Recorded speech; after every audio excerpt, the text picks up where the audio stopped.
2023-24 கல்வி ஆண்டில் MBBS மற்றும் PDS படிப்பில் 75 உள் இட ஒதுக்கீட்டின் கீழ் கலந்தாய்வில் இடம்பெற்ற மாணவ மாணவிகளுக்கு சுகாதாரத்துறை அமைச்சர் மா.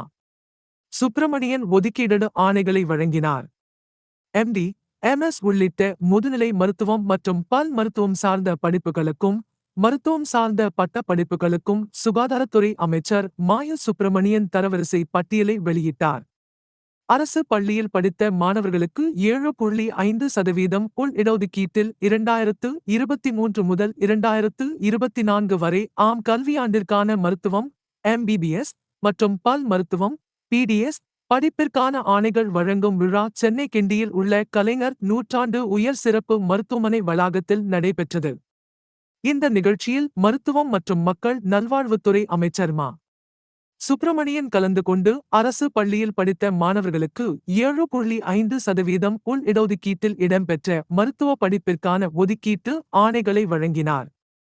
இதில் சிறப்பு பிரிவில் விளையாட்டு வீரர்கள், ஓய்வு பெற்ற இராணுவ வீரர்களின் வாரிசுகள், மாற்றுத்திறனாளிகள் ஆகிய பிரிவுகளின் ஒதுக்கீட்டின்படி இடங்களை பெற்ற மாணவ மாணவிகளுக்கு ஆணைகள் வழங்கப்பட்டது. மேலும் அரசு பள்ளியில் பயின்ற மாணவர்களுக்கு 7.5% உள் இட ஒதுக்கீட்டின்படி ஆணைகளும் வழங்கப்பட்டது. மேலும் அரசு பள்ளிகளில் பயின்ற மாணவர்களுக்கு 7.5% உள் ஒதுக்கீட்டின்படி 622 பேருக்கும், விளையாட்டு பிரிவில் 8 பேருக்கும், முன்னாள் படை வீரர்கள் பிரிவில் 11 பேருக்கும், மாற்றுத்திறனாளிகள் பிரிவில் 78 பேருக்கும் என மொத்தமாக 719 மாணவர்களுக்கும் இன்று மருத்துவ படிப்புக்கான ஆணைகள் இன்று வழங்கப்பட்டுள்ளது. இந்த நிகழ்ச்சியில் முதுநிலை படிப்பிற்காக தரவரிசை பட்டியலும் மருத்துவம் சார்ந்த 19 வகையான படைப்புகளுக்கும் தரவரிசை பட்டியல் வெளியிடப்பட்டுள்ளது.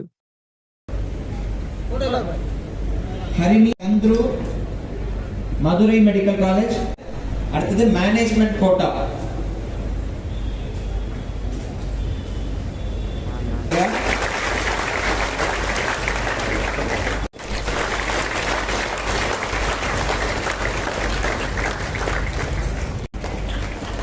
மருத்துவம் சார்ந்த படிப்புகள் இருக்கு இல்லையா, அதோட பட்ட படிப்புகளுக்கான மெரிட் லிஸ்ட்.